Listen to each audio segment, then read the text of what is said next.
Welcome to another episode of Wagon Wheel. I'm Jarrod Kimber. I'm going to be taking your questions. I'll be taking your questions if you've already put them out to me on Patreon, which you can do by subscribing to the Patreon and getting the appropriate level that you need to be on. Or I'll be getting your questions if you put them in the super chats as well, which is the other way to do it inside the YouTube channel as we go live. But if not, you can put any questions up, and if I have the chance, I will certainly get to them. But I'll start with the Patreon. Just a reminder to subscribe and like and press the bell icon, all those things for the Jarrod Kimber YouTube. No, this is the Jarrod Kimber YouTube. What is it? The Jarrod Kimber podcast channel on YouTube. Eventually, all these lives will go over there. So just better to be there and prepared rather than get caught unawares and go, oh, he stopped doing lives. He hasn't stopped doing lives. He will never stop doing lives. He is alive. But thank you to everyone. We've got Kyle, Rom, Oren, All Things Cinema, Keshuv, Patam, Dex, quite a few people in the chat already tonight. So thank you very much to all of them. But let us get to our Patreon questions. Aditya says, where would you rate Cummins in the pantheon of Australian pace bowlers? At this point in his career, he has very similar numbers to McGrath. Do you think he's on par with McGrath, Lilly, Limwell, or is he much higher than them? The interesting thing about Cummins is he's obviously fantastic. Like no one's he's going to end up very much top tier. But he did miss out on quite a bit of his career at the start when he probably would have struggled a little bit more. And then when he restarted his career was basically the start of the pace pandemic. I think we'll know a lot about Cummins over the next 4 or 5 years, which hopefully he continues to bowl in, because we'll know probably as batters start to overcome the wobble ball more and more, you will see the bowling averages go up, and we'll see what his does, right? If it goes up to 26 or 27 over the next 5 years, he's probably not quite in that upper echelon, which is, I don't know, maybe McGrath on his own. But you know, he's probably already done enough to be with Lilly and Linwell, I would have thought, from that perspective. I think, and I'd have to do a deeper dive here, but I would assume that McGrath is a step above the other guys. I do remember having a look, and in our database, Cummins had the best record against top order players outside of McGrath, and I think that was in the world. I don't think that was just Australia either. So, you know, he's very, very high up any list that you care to have him on. But we need to see more of it. We need to see him at this level for a long period of time. I think that's the difference with McGrath, right? Different batters, different conditions. McGrath was still really good even when the pitches got really good around the world. He was, you know, fantastic in Asia. Not that Cummins hasn't been, but again, you know, got to points where people were almost not playing shots off McGrath because there was nothing else you could do. Cummins is different because also he doesn't allow you to leave those balls. But I do think he's fantastic. I think the ability to bowl, you know, short and fast when he needs to, the ability to be that accurate at that pace.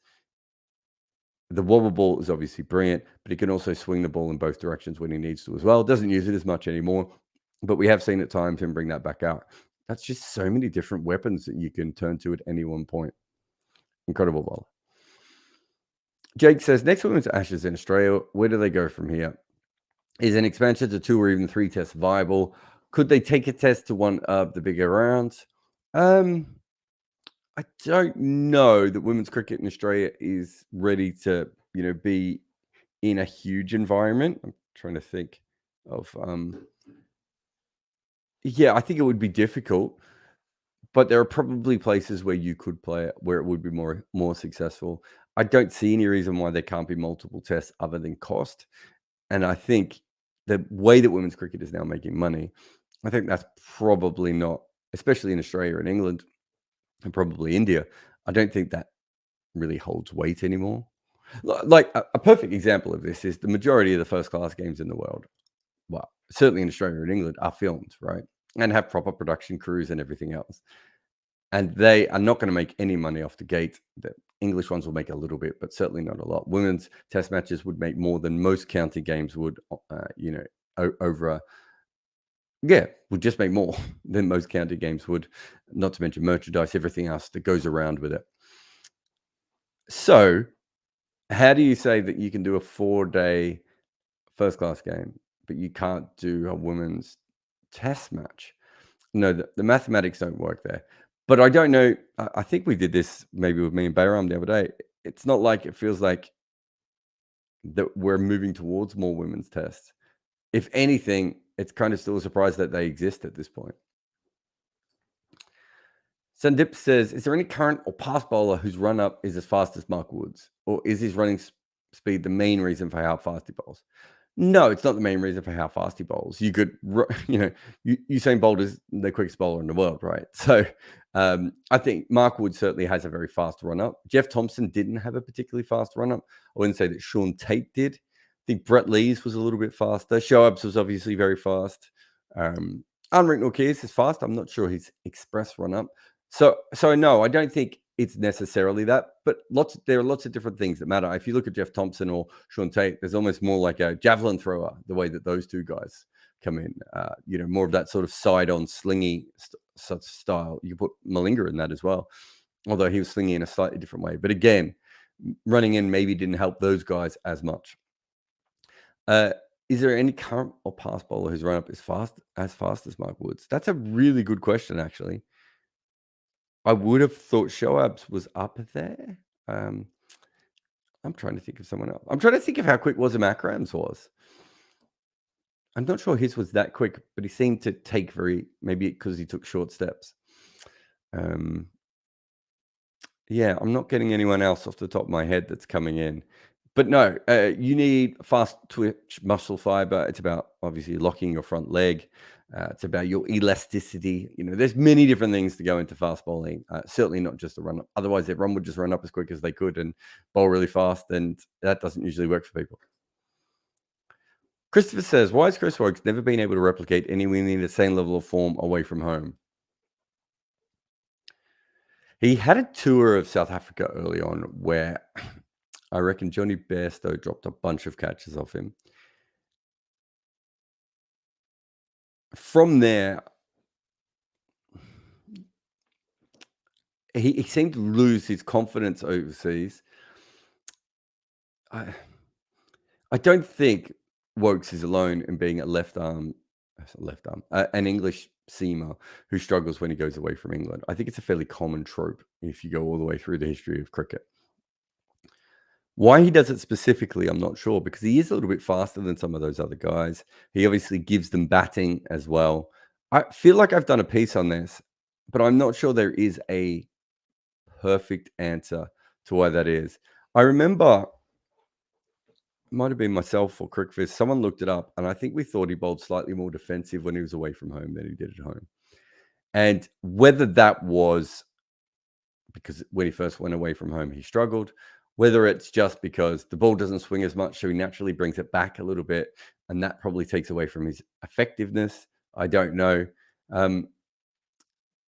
But I do think at this stage, you would have to say that even if he had a prolonged period of playing away from home,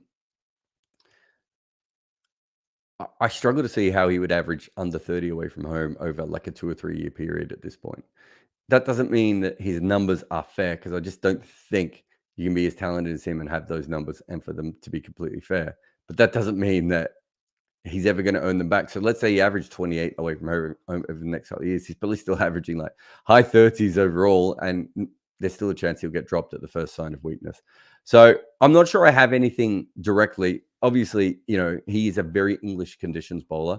He's a very, very traditional bowler in that you see the ball, in his hand as he comes in. Everything he's doing is right there in front of you. It's not like Josh Tongue.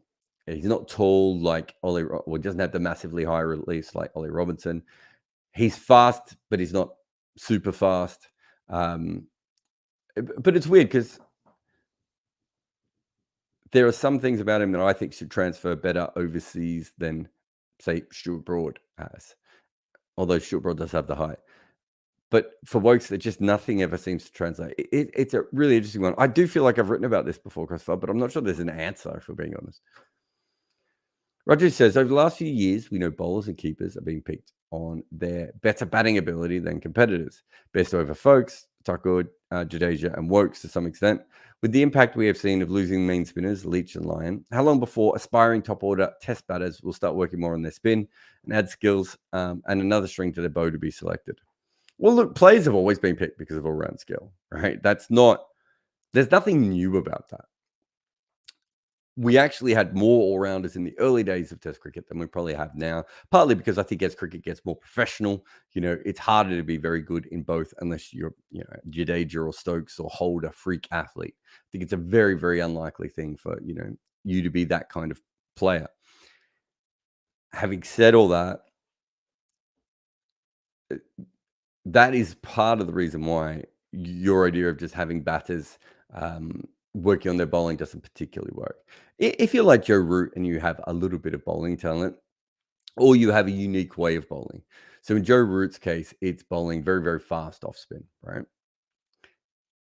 If you have that ability, then there's no problem with you working on it. But the reason that most batters don't bowl that much is because they're not very good at bowling, right? It's not a particularly easy thing to do. And I do think that the skills are separating themselves even more. The other thing I would say is that it's not just the batters don't bowl as much in the nets and work on their craft as much. It's also that teams basically worked out that having a bowler who averages 45 with the ball as your fifth bowler doesn't particularly help you that much. Maybe be able to get a couple of cheaper overs. Maybe you'd be able to get a point where, Joe Root has some good matchups towards the end of games, those sorts of things.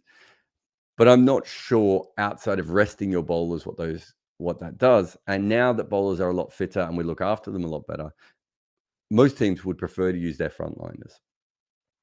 Uh, so yeah, I don't think it's really that easy. The reason most batters don't bowl is because they're not particularly good at it. And so if you look at, Michael Bevan or Simon Kadich or Tendulkar, Joe Root, Carl Hooper, these sorts of players, they're flawed, right? And over a long period of time, if they had to bowl consistently as frontline bowlers, they would be exposed. What you can do is use them a little bit, but all of those guys I said there have a unique skill or a skill that can always help them, or a way of thinking about bowling that always helps them in Tendulkar and Root's case. Not everyone's going to have that, and it's not particularly an easy thing to do.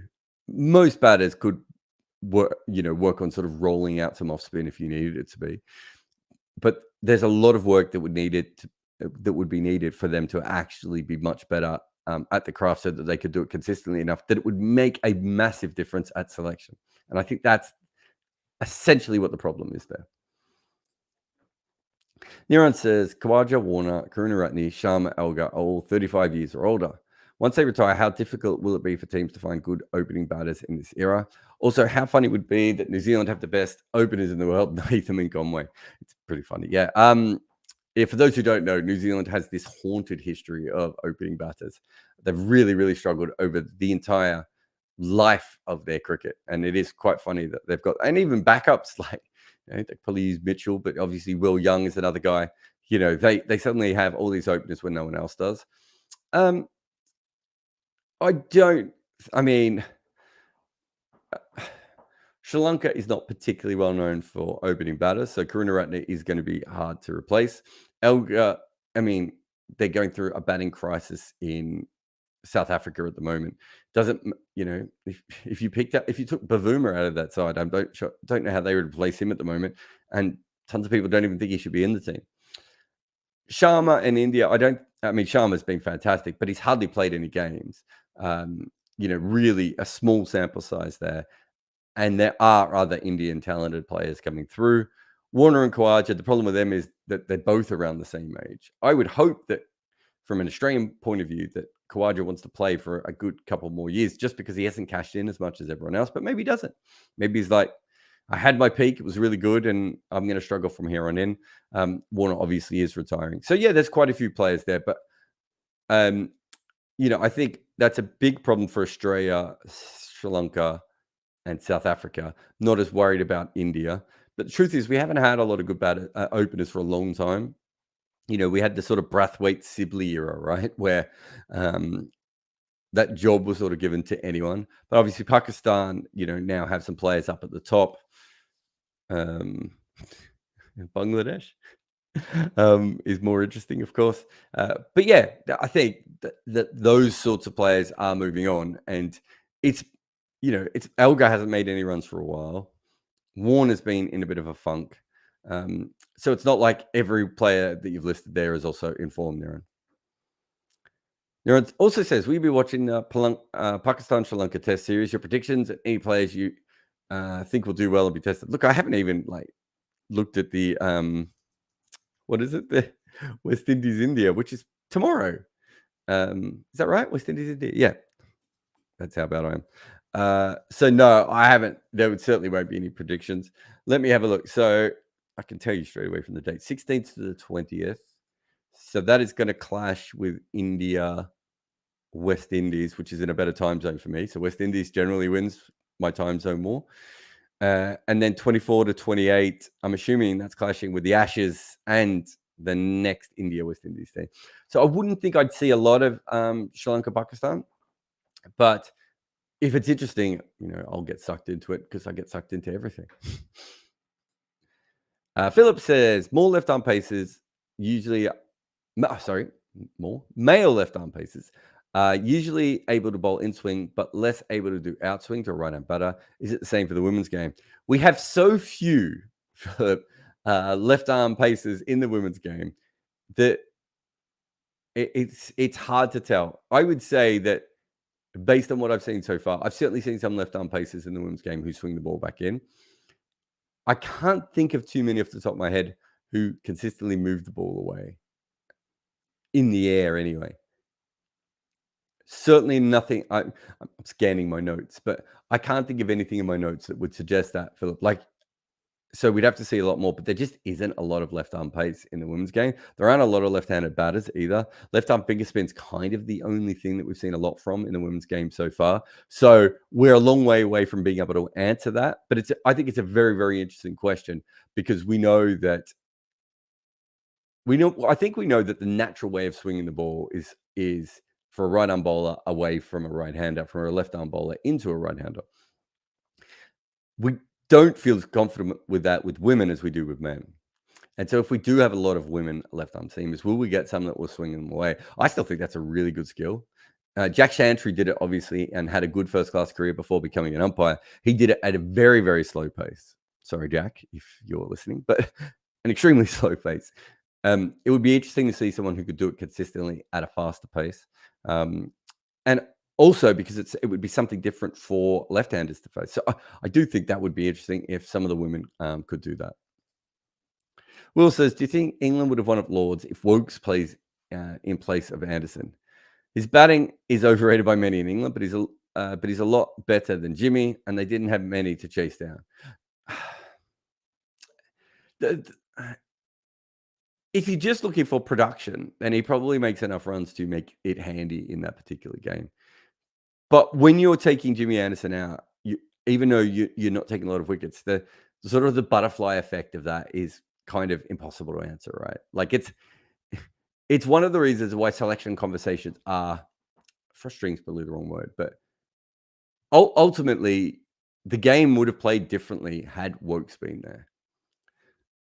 And so because of that, the position that you're talking about him being in may not have existed. Now, you might argue that one of the things is he would have taken wickets and England would have been in a better position and everything else. I don't think they were going to drop Anderson after one test anyway. So I understand your point of this question, but I don't necessarily think that I can give you the greatest answer because I don't think, the way my brain works or doesn't work or misfires, whatever that may be, has trouble answering that. But I do understand your general point. Let us take a break and then he says as he clicks away from all the ads. Let us take a break here. And then after the break, we'll clean up the rest of the questions on Patreon. And then we'll see if there's any super chats or anything else in the room. You're listening to Jarrod Kimber. This is Wagon Wheel. I know that you think you could run your favorite cricket team better than those who do. But no one is going to let you do that. So why not try Wicket Cricket Manager to satisfy that urge? Pick your nation, pick your league, pick your players, and yell at them when they do poorly.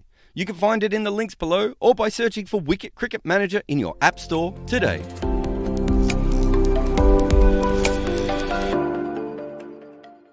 If you enjoy our content, we ask you to hit the like button, subscribe, or drop a comment along the lines of, wow, Jarrod, your vibes are immaculate.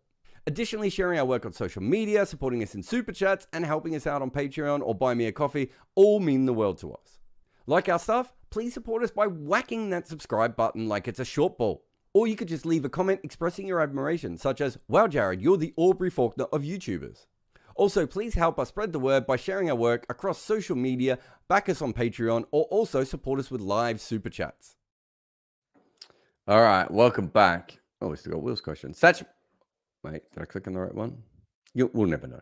Satchmo says, did the Headingley test expose some weaknesses in Cummins' captaincy, especially letting England's last 3 wickets add 95 in the first innings? Well, Stokes was dropped twice. It's funny how we look at these things, because I remember Stokes. Was it Stokes? Oh, I can't remember. I think it was someone who was tweeting me during one of the other tests saying that Stokes' captaincy was bad. Or maybe it was Cummins again. Actually, it might have been Cummins again. And they were saying, Australia should have done this, Australia should have done that. And whatever it was, I said, well, they got 3 chances. They just put them all down or didn't catch them, or whatever game that was that had happened. These things happen. And I think that if Stokes holds out early on in that chase, there was an issue there. They clearly weren't really ready for Mark Wood's batting, which is a little bit odd, but sometimes happens with the tail ender. They just assumed they could bowl short to him. I actually think the best place to bowl Mark Wood is probably just on a length, and he'll hit one straight up in the air, 2 or 3 shots in. Teams don't necessarily try that as much, though. Maybe a surprise short ball with a bunch of length balls and the surprise Yorker is better than just short ball, and occasional Yorker to him. But they did have Stokes dropped a couple of times off Murphy. And also Stokes is very good in that situation. And it didn't take that. It was a ground that once you got going, you could score very quickly on. We saw kind of everyone do that in fits and spurts, even if it wasn't easy to stay on top of the bowls the whole time. But look, Cummins is a defensive captain, I think, in general. He's more conservative. I'm not sure that's directly the reason that England got away in that point. But I do think that, forget weaknesses in his captaincy, I think there was a couple of times where they just got things wrong that if they looked at again, they'd probably do differently. But that's the case with kind of every captain in any game, if they're being honest. Gary says, is it time for a Euro Cup? Could be played over a week in England or with 5 or 6 teams. Look, it would be great, Gary. There was I want to say it's the North Sea Oil. I've got to look that up, but I think that's what they were going to call it. North Sea Oil, which was going to be Scotland, Netherlands, Ireland playing together. Then you had the Euro Slam. I think it was called the Euro Slam. I should know that. I actually worked for it, but I can't remember the full name of it. So the European sides have talked about this before. I don't see how it particularly helps England at the moment, or why they'd be interested in it. I would sell it to England on the basis of, if you can actually have, if Irish cricket, Scottish cricket, and Dutch cricket gets better, you have the ability to play in your own time zone and still placate your sponsors and everything else without you having to go too far away, maybe cheaper. Even if they just get to a point where they're really good and you can send weakened sides over to play against them, I think that's a really, really interesting way of looking at it for them. So I'd probably sell it on that. If European cricket is stronger, that will actually mean more money for England in the future and probably better things. But it would be a hard sell to a cricket board like England at the moment. And based on my chats with the ECB, I just don't think they'd be interested. Aditya says, not saying he'll get picked, but are there any rules preventing Spencer Johnson playing at Old Trafford, playing the Old Trafford test for Australia? And then the T20 World Cup qualifies for Italy from 24th onwards. Yes. So you can play for a associate nation. And I haven't checked this in a while. So someone might be in the comments saying I've got it slightly wrong. But the last time I checked, you can play for associate nation. And then the next day you could play for a full member nation. There are other stipulations, different teams and everything. But I think the basic rule allows that. But once you've played for a full member nation, you can't go back to an associate nation for a period of time. It used to be 2 years. I don't know if that's still the case. So you could do it the other way around, where he could play in the World Cup qualifiers and then play a test for Australia after. but not in that way. I do not think that Spencer Johnson is about to get picked for Australia, though, but it's an interesting question. Ian says, when you get irregular slip cordons, first, second, and fourth, how much analysis goes into the strategy and how much is just gut feeling at the time? I suppose now, and this is more of a guess than anything else. I suppose now that we might through CricViz, although we don't track the ball. It's possible through CricViz, Hawkeye data, I should say. So not CricViz directly, but anyone who has the Hawkeye data, that you could have a look at the pace of the pitch, which might tell you what kind of angles the ball go off on. But that's only, you would then have to manually map the angle that the ball went off on the field to say, you know, on this kind of a paced pitch, the edges are going to go wider, and on this one, it's going to go finer. I don't think we have the technology to do that, but you could do that with a little bit of video analysis too, if you trusted your analyst. I would say mostly it's the players reading the pitch, right? And them saying, these edges are going to come a little bit slower. So, and that means they'll probably be slightly thicker edges, which means we should move our cordon around a little bit more squarer and you know, cover more ground. And the ball being a little bit slower allows us to dive a little bit more and all those sorts of things. That would be my guess. Whether that is in any way true or not, I don't know. So I would say it's gut feeling, and then perhaps there's some analysis at some stage. Patrick says, if Test cricket becomes obsolete, as many are predicting, do you think Australia continues to watch cricket? Yeah, I think. I don't. Look, obviously, it's the most important format of the game. I don't think Test cricket's going to go obsolete. The best way of looking at this, and I did a podcast with Bayron the other day, and I forgot about this, but I really wanted to add it when we were talking about what the Ashes is. I'm not a rugby union fan, so I don't want to get this completely wrong. But the Lions tours, which is what the British Lions, I think they're called. Sorry, I know nothing about rugby. That is a cultural rugby event. There was probably a time when that was the best thing in the world, right? When them playing against South Africa, Australia, or New Zealand was the absolute pinnacle of the sport. Because the World Cup is obviously the pinnacle of the sport now, and there's some great leagues around the world and all these different things. But the Lions tour still exists. And the reason the Lions tour still exists is because it makes a lot of money and people keep going to it. I find it very hard to believe that Ashes, for instance, will die off. But I also don't think that Australia is like a test-only country. For instance, that was where the one-day revolution starts, right? England played one-day cricket and T20 cricket both, you know, to get crowds into the ground. So Australia did it, you know, in this dynamic way that really changed white ball, invented white ball cricket, really, but changed white ball cricket all the way around the world. So to think that Australia doesn't have a heritage there as well, there's no doubt that one-day cricket specifically and T20 internationals are maybe not as important. But I find it hard to believe that there's no Test cricket and no one's interested in cricket anymore in a country that has shown plenty of interest in cricket over a long time. Just don't see Australia as a one-format culture. Not to say it wouldn't change, Patrick, because it might massively change, but it could change in other countries as well. I don't think it's just an Australian thing, though. Ben says, Labuschagne's stats are starting to become more normal. Now he's playing fewer games at home and actually being caught. Yeah, he's also going through a funk, right? I don't think it's just traveling away. But if all Test players played exactly 50% of their games at home, who would have the best record? Well, Bradman would have the best record. Yeah, Bradman averages more away from home than he does at home. Of course, that, unfortunately for him, was just England. But the best batting records away from home, off the top of my head, I can't remember who's first. It's Barrington's first and Hammond's second. I want to say one of them averages 69. Is that? Yeah, Barrington averages 69. So I had it on my screen. I don't know why I was trying to remember it. And Hammond averages 66. I think in Hammond's case, if I'm without having to look it up, that's also averaging 500 in New Zealand. So you'd have to go through his record, you know, a little bit closer. But yeah, certainly those are the two that average over 60. Hobbs average 59, Border 56.5 away from home. Smith is 56 as well. And there's a bunch of really good players around 55.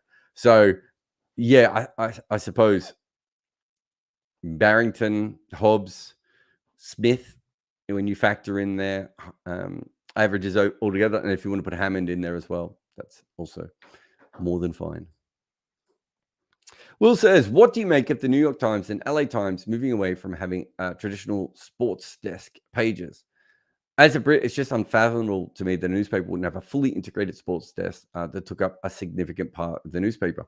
I think that's just a sign of the times. Well, New York Times does have sports, right? Like they have The Athletic. They probably have more sports coverage than any newspaper in the world.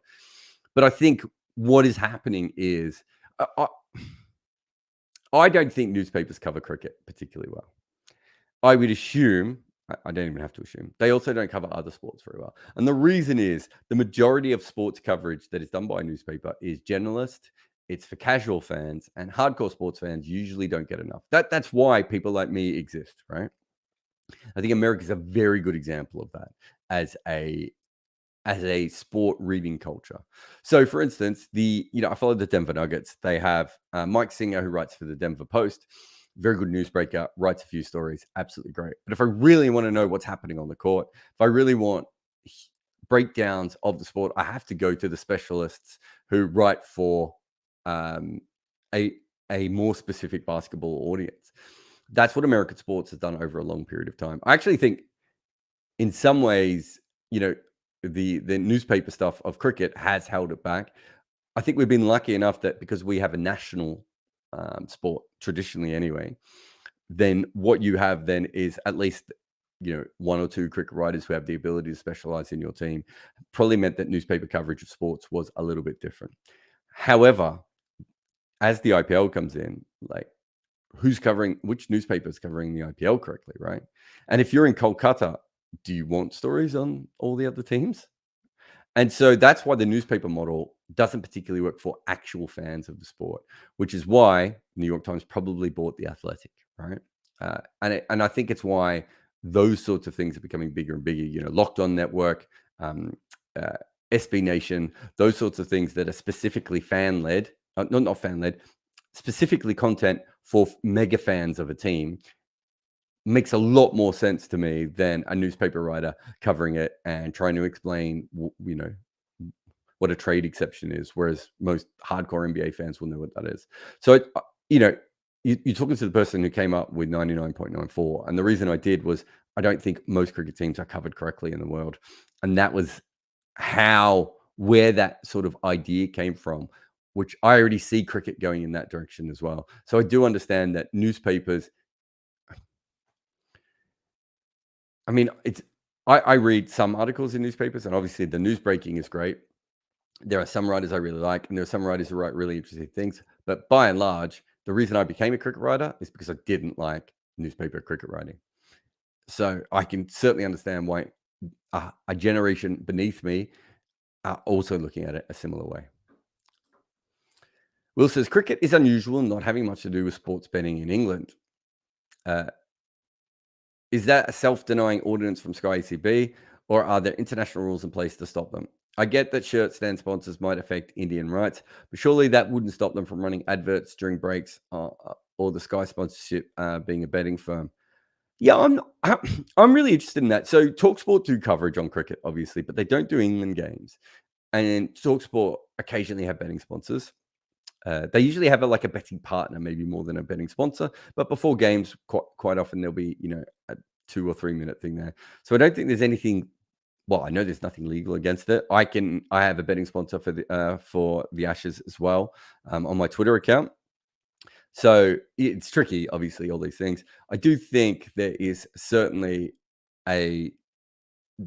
been Sky haven't run to the betting companies in that particular way.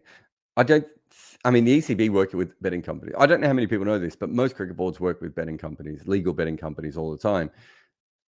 Partly they sell their rights to them, their betting rights to them, which is a thing I don't truly understand, but I've heard people in cricket talk about it enough. I know it's a thing. But also, they're trying to get data back off these betting companies for match fixing and all these different things that are happening. So they have to have partnerships with them. So the ECB would have a conversation with companies who are involved with betting, whether they are the bookies directly themselves, which in some cases it is. Quite often now, it's these other companies who are intermediary companies who basically they scan all the betting markets to look for irregularities to feed it back to cricket boards and to bettors as well. Some high-end bettors want to know that information as well. So, yeah, I don't really understand it. I think I've talked about this before. It's really interesting to me following American sport where they never ever mentioned betting because it was illegal, and then it was like now they mention it in every second sentence. It's such a big change. But yeah, Vivek says, if you were in the Australian camp, would you consider playing Glenn Maxwell in place of Murphy in the fourth test? Risky since his bowling can be taken apart by Baz bowlers, but rewarding if he can come off like March did in this game. I'm trying to think of the lineup that you would have. So who does he come in for in that case? He comes in for Murphy, but that means that you've got okay. So if he comes in for Murphy directly, it means you've got Cummins and Stark as your frontline bowlers. You then have Green and Marsh. Let's assume that you're going to have those, and Maxwell. So you have 3 fifth bowlers essentially as your third bowler. That's a terrible idea against baseball. Let's flip it slightly further than that. Let's say that they drop Marsh, which doesn't look like they're going to do, but let's say they drop Marsh and Green comes in. Then you have Maxwell coming in for Murphy and Hazelwood coming in for Boland, right? So you've got now 3 frontline bowlers. Green, yeah. Green's just coming off a hamstring injury, or let's say Marsh is bowling. Marsh gets injured a lot. You're asking a lot of them if Maxwell doesn't work. In this last test, it didn't matter because Murphy and Moeen Ali were never going to bowl particularly that much in this test match. Old Trafford, we expect both of them to bowl a lot more. Having a part-timer in, it's not for me. I didn't think Murphy bowled particularly well in this test. I thought he actually bowled quite well at times in the first innings. I thought he bowled quite poorly in the second innings. I was a little bit more worried about that.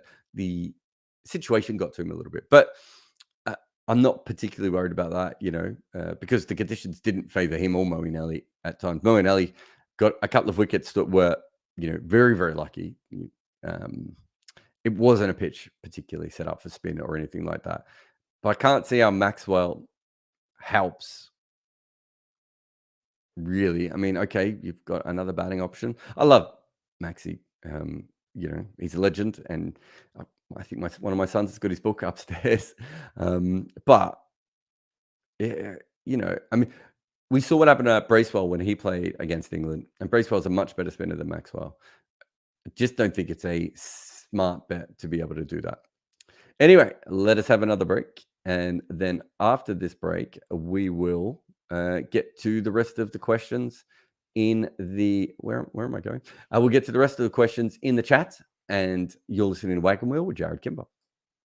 Let me tell you a story. When I was a kid, people would ask my dad if he wanted me to be Viv Richards, and he always said no. He wanted me to be Boycott, because apparently he liked boring things. But anyway, it turned out I could be neither. But thanks to Bodyline t-shirts, I can wear clothes showing both players. The Boycott Stick of Rhubarb is one of my favourite t-shirts. I really like the design. And it's not the only one I love. There's also a WG Grace one where he's in a pedalo, which is a part of my everyday wardrobe now. But there are heaps of other cool shirts on this site, and you can search for them by nations or type, and they seem to add to them all the time. I'm a big fan of the Court Marsh Bold Lily in the Australian collection, and there's also a lovely Morning Everyone in honour of Richie Benaud's great greeting. The English area has the Fast Leg Theory shirt, which I think is a ripper. There's a couple of great West Indian ones I love, including this simple Viv Richards design, and a couple of Capel Dev t-shirts in the Indian section that I simply must have. I'm not saying that Bodyline t-shirts will have something that you will like, but I will say this: they got me to wear a Jeffrey Boycott inspired t-shirt. And that in itself is a minor miracle. All right, let us get to the questions. And a big thanks again to everyone on Patreon, but we've got a bunch of comments. If you're desperate for me to answer something in the comments, super chat, always the way to go. We've got quite a few in here. Shrikant, who sent a super chat, thank you very much. What are your thoughts on a Red Bull League? Can franchises be persuaded to participate in one? Imagine a test match between Mumbai Indians and Sydney Sixers. I've said this before. I think it might end up replacing Test cricket, that kind of a system. I could certainly see how you would be able to get money for that easier. You could have more of the best players in the world. It would fit into modern life a lot better. There's no doubt that it could happen. I think I might have mentioned this before. Even the Saudi money, there's no point in them going into T20 cricket. That's making money from the IPL unless they want to go into like the rest of the world and make a separate tournament beside the IPL that is massive. But they could certainly, if they wanted to, get involved with Test cricket and fund that. They could buy all the best Test cricketers. It would take them upwards of 8 to 15 minutes to buy most of the best Test cricketers in the world.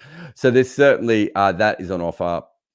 And I do think there's so much money in red ball cricket. It's also a different kind of audience in T20 cricket, marketed in a different way. You could separate it from Test cricket. So yeah, I do think eventually that would happen. I do think eventually someone will try that. Whether it will be funded correctly or set up correctly, I don't know. Whether it will be successful is down to all the little bits of it. But on the face of it, you could certainly have a franchise red ball league, which I would think would be a franchise test league. Manon says, he didn't cough. That was me. Manon says, thoughts on Wemby? I saw highlights of the first game. Oh, this is Victor Wembanyama. If you haven't seen him, the French basketball sensation. He's 7'4", moves like a guard, doesn't particularly dribble, always like a guard, and is skinnier than a very skinny thing. 10 pole? Let's go 10 pole. Look, he's obviously, I think even in his first game when everyone was slamming him, he still had like 5 blocks. So on the defensive end, I think Wemby's going to be really, really good to start with. I worry about the fact he can be moved very easily at the moment, and he will be all the way through his first season. We saw Bol still struggle at the NBA level just because people can move him a lot. Being tall and being fast and skillful is really good, but if people can just push you away all the time, it doesn't particularly help. But I thought he was much better in the second game, and I wouldn't be worried too much about what happened in the first game. He's going to struggle, but he's 7'4" with a 19'4" wingspan. I may be slightly exaggerating that. I think he's fantastic, but it's just exciting to have someone like that. I remember I was in America when LeBron James was playing high school basketball.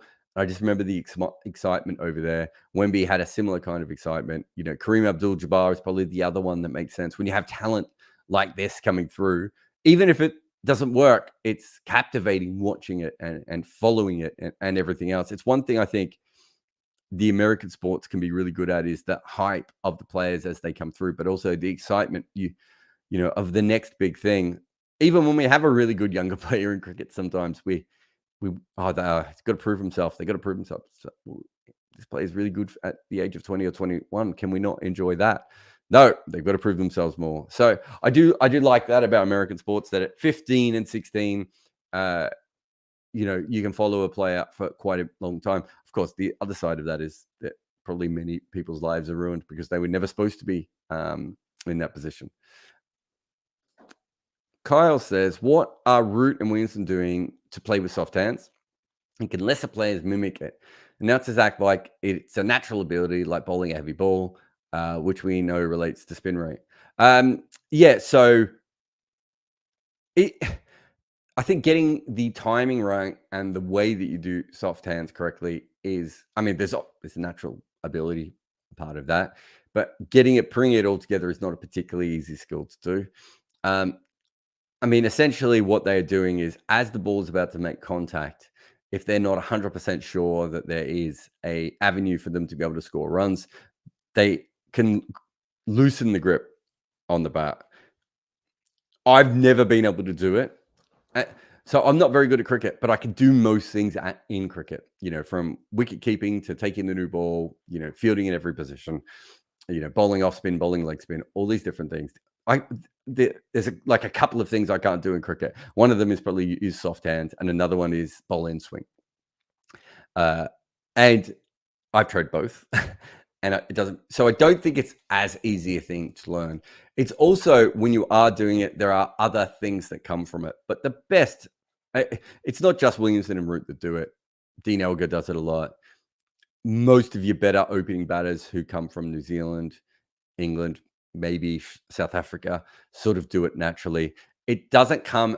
It's not something that you see as much in Australia or the West Indies, although Craig Brathwaite can have quite soft hands, but it's not as natural a thing in some of those cultures. So I think a lot of it also comes from the kind of pitches that you come from. Like in Australia, even soft hands, chances are your edges are still going to carry a little bit more. Whereas even in South Africa, where the pitches are just that little bit slower and just that little bit less springy at times, the ball may not carry as much. So I do think there's a part of that there. I think in Asian culture, we have seen players. I mean, obviously, Driver was absolutely great at it, but in Asian culture, it's probably not as important as outside edges carrying to slips. Don't cause as many problems when you're growing up and then you go overseas. But yes, it is certainly something you can work at. I've never been around when a player has been trying to learn it, so I'm not particularly sure how you would coach it. Partly because I can't do it. So with most things, I can at least visualize it of this is how I would tell someone. I probably just tell everyone to whack it. People should whack the ball more. Oren says, is it a fair statement to say that English red ball cricket has been systematically worse than Oz red ball cricket in the last 40 years, given that 2010 side was half produced? Oh, his question has dropped out there. I'm not really sure. I'm not sure if he's trying to say that some of them came from overseas or developed overseas, if that's what he meant. Yeah, definitely. You really, since World War II, you would argue that Australia had the better system. I still think Australia misses out on a lot of talent, especially in the country areas, because it doesn't spread its system as far and wide. And if you want to play professional cricket, you at a very young age have to move to a big city. You can't just commute on a weekend. You know, if you're living in country New South Wales or country Western Australia or wherever that may be, you know, it's going to be nearly impossible for your family to commute into the big city enough for you to be able to play, which that probably isn't quite the same for some other places where the cricket is more spread out into smaller regional areas. You know, Tasmania is a perfect example of, you know, the North Island of Tasmania. You can be a really good cricketer, but if you don't move down to Hobart at a youngish age, chances are that there's going to be issues for you as a cricketer. And it's not particularly easy to, you know, if you're from Devonport or the other place where it rains all the time over on the west side of the state, I don't even know how you'd get to Hobart regularly, right? It's just not an easy thing to do.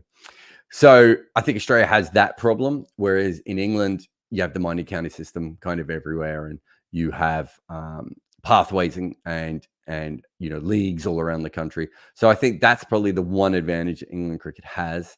The other one that had traditionally was money. That didn't seem to bother the Australian cricketers as much. Not that they, you know, they were the first ones to go to professional, so it bothered them a little bit. But it didn't seem to hold Australian talent back from that perspective. Essentially, Shield cricket was so strong for a long time. It was like playing Test cricket, which meant that by the time you got to Test level, you were really, really tested, especially more so in the old days when the pitches were a little bit more variable in Australia. You know, Adelaide Oval and, you know, the SCG, then you sort of had the Gabba, even early Hobart, you know, MCG again was different, and the Whackers, obviously the Whacker. But just that level of competition, even the second 11 cricket in Australia, you know, was incredibly strong. So yeah, I would say that. And then you've got the academy system came through there first, the professionalism, the way that Australian sport was moving in general. So I think there are a lot of things that helped Australian cricket that didn't help English cricket. Also, very basic thing is that Shield cricket really is there to make Test cricketers, and county cricket exists for county cricket. It was invented as its own competition, and the international cricket came on top of that afterwards. You know, and that was there very briefly at the start of Shield cricket, but very quickly Shield cricket becomes the place to get the best cricketers possible in the Australian team. Keshav says, why Jofra Archer seems more difficult to face for batters if Mark Wood is quicker than him in the air? Well, it's not just about pace. If it's just about pace, all the best bowlers in the world would be 90 to 93 miles an hour, right? There's so many other things. How you pick the bowler up, what the ball does off the pitch. In Jofra's case, he's got like a whippy action. And so it feels like he's not going to bowl quite as quick as he is. And then the ball comes at you a little bit quicker. Jasprit Bumrah's probably a little bit like that as well. There's the height of Jofra Archer as well. And Jofra Archer has more skills than Mark Wood. Mark Wood is like a singular pace unit. And if you look at Mark Wood, Anrik Nortje, and Jofra Archer, they can all probably bowl 95 miles an hour. The only one of those three who can still take wickets at 85 miles an hour is Jofra Archer. And then in the middle of that, you've got Anrik Nortje, who has a few skills and is always building on them, but it's not probably elite meaning at maybe a lot of those skills. And then you have Mark Wood, whose main skill is pace. Although, to be fair to him, he swung the ball the last test. But even when he did, he struggled to control it. Whereas Jofra Archer can control it. He's more accurate than Mark Wood. And the wrist position whip that he gets through the ball means a little bit like Courtney Walsh. The balls seem to bounce up a little bit more steep than other bowlers. That's what the batters tell me anyway. Will says, why don't Ireland and Scotland combine West Indies style? Well, Ireland, Will, has already combined, of course, because Ireland is the Republic of Ireland and Northern Ireland. But boom. So they are the other West Indies already, which is one of my favorite facts when people say, the West Indies should be disbanded. There's no other teams like it. We still have the England and Wales cricket board. And we also have the Irish team. I don't know how much you know about the two cricket cultures, but they don't particularly like each other that much. I'd be shocked if we ever saw a situation where Ireland and Scotland combined. I don't know if we'll ever have another combination team, really, unless I'm missing something obvious that might come up one day. But yeah, I wouldn't have thought we will ever have another team. Maybe Pacifica, sort of Fiji, and some of the other islands maybe getting together. We know Fiji have been strong at cricket before, but perhaps if we got a few islands together there, you might get something else out of it. But I think it would be a hard sell going ahead, but you never know. Cricket's weird. Juggling Geek says, MLB very successfully introduced the pitch clock to speed up baseball games this season. Could cricket do something similar to increase overrates in tests? I think we will eventually have a pitch clock, or what we call it, a bowl clock, delivery clock, in cricket. Tests, T20, one days. I don't know who will do it first. It might be a random league. There would have to be other reasons why they would do it. But yeah, there was an interesting thing this week where Australia was saying Australia and England both want, if you bowl a team out within 80 overs, you can go as slow as you want. That's a bit of an oversimplification, but I think that was what they were saying in court. That is what they wanted. I think it's under 60 overs. If you bowl a team out at the moment, you can go quite slow and not get deducted. But that doesn't take away from the fact that if you bought a ticket for that day and your team has bowled out a team in 79 overs, and that's the only 79 overs you've gotten, you might be excited, but also still a little bit frustrated. It's not just about the bowling team. I think it's the most important thing at the moment. There's DRS, there's concussions, there's batters asking for drinks, there's batters not being ready, there's a lot of gardening, all these sorts of things. Honestly, I think if we had a pitch clock, we could also make the batters speed up a little bit.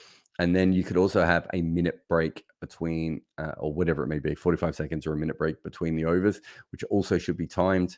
And we would just move the game a lot quicker. I think it probably makes sense going ahead. I don't think cricket's right at the point where baseball is, though. Baseball was getting to the point where people didn't want to watch the game anymore. Everything felt so dragged out. And baseball was also struggling for an audience. Cricket has been growing. And so I don't think that you would be able to say it definitely needs this. But one way or another, it's going to come in, right? Because it makes sense. And we've already talked about it. We talked about it in cricket even before baseball. So be very surprised if we didn't do that.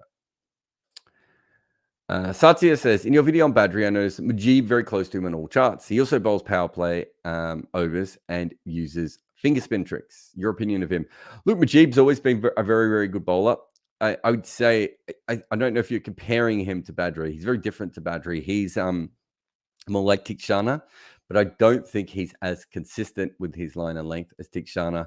I think he's a little bit less sure of what he's doing. I don't think for someone who's very skillful, he's not always the most confident person. And I've seen him probably on more occasions than most spinners of his quality. Crumble's the wrong word. What's the right word? That you can get in his head in a way that I think you can score a Rashid Khan and not get in his head. And Samuel Badri was another one, and Ashwin is another one. Whereas I think with Mujib, he still, even though he's older now, he still almost projects like a younger player sometimes. And Tikshana seems to have just enough tricks that when the pitch is not spinning, he's still handy. Mujib seems to be to me, seems to me to be someone who, when the pitch isn't giving him anything at all, he's maybe more like a Junta Mendes, where at that point he doesn't have a lot to fall back on. He doesn't put much rotation on the ball. He's not quite as sneaky with some of the things he does, like Tikshana is, and so he becomes cannon fodder. So I do think from that perspective on that Mujib is maybe slightly more limited, and I think that's why we haven't seen him as much at the top level. However, one of the things that frustrates me about the IPL is there should be a deeper bench so that you can have players like Mujib available to you at any time, bring them in for 2 or 3 games. I think that's where at the moment he would be perfect, but I think he would need to be better on flat surfaces and also better. I think he's very, very good when the ball is skidding on in the way that Badri is, and Tikshana, to be fair, as well. I don't know if he's as good when the ball's not skidding on. So he probably needs a prominent seam and the ball to skid to be his most effective, which is fine because, as I said, that's still a really important job, and I think he's very, very good at it. However, what I would say then is that my issue is, is he good enough to be a dead set certain opening bowler for you? And is that what you want? Very few teams at the top level probably want that. It's not something, you'd rather have someone who can bowl 1 or 2 at the top when you need them. And, they're all there 4 in the middle on other days. And I wonder if Mujib is quite good enough there. But look, he's a fantastic talent, and he's still, he's Afghanistani. We don't really know what his age is, most probably, but he's still young. And if you're a good spinner between the age of 18 and 24 or 25, there is a point at which your physical gifts don't go on the wane and your mental game takes over. So I always think the best time for spinners really is that sort of where Ashram was maybe the last 3 years, right? Where your body's still doing more or less exactly what it's always done, but you're thinking about the game in a whole other way. Mujib hasn't got anywhere near there. And even as he starts to mature, if he can pick up some of those other tricks and work out what to do on pitches that don't help his particular kind of bowling or the new ball or whatever that may be, I think he could be a fantastic option. Anyway, thank you for that super chat. Oh, God. That I put up twice. Thank you for that super chat, Satya. And thank you to everyone in the chat tonight. Really appreciate it. It's great to look down and see so many names. Like, who have we got in here? We've got Sam and EKG, Hassan, all these different people are in there. Umang, it makes a big difference seeing that. And obviously, the more comments that you put in, more likes, all that sort of stuff, helps the channel overall. So huge shout out to everyone there. Remember, if you haven't gone and downloaded Wicket Cricket Manager yet, my team's not going well at the moment, so maybe I shouldn't be bringing this up, but you should go and have a look at it. Also, I tweeted out my code if anyone wants to play against me, and I'm saying that basically because I think that will get me more money, which will help me to play more games and get some better players in my team. Actually, my team is okay. All Things Cinema Vodka says, loving Wicket Cricket, it's addictive. So everyone, most of my friends who've played it so far have said this. And I put a tweet up today and someone said, oh, you haven't said ad. And I was like, this isn't an ad. I'm putting this tweet up because I need more practice to play against other people to learn, what they're doing that I'm not doing and everything else so I can become better. But please, if you support this podcast, please support the sponsors as well, because, they're the reason that allow us to more and more. But that's the end of Wagon Wheel for now. We will be back again next week. I'll try and do a couple of podcasts before the 4th Ashes test starts. So hopefully we will know what has happened between West Indies, India. We will be doing coverage of West Indies, India this week. I don't want to promise anything yet because I'm not exactly sure what we're going to be doing, but we would definitely be involved one way or another. So please keep tuning in. And tomorrow we have a very, very cool video coming out about Steve Smith. So check that out as well. But thank you very much, and I'll see you again next time on Wagon Wheel. A few years ago, I had a panic attack after ESPN Cricinfo made me their global writer. I'd earned that position, but I also felt like a fraud at the time because I didn't really understand how I wrote.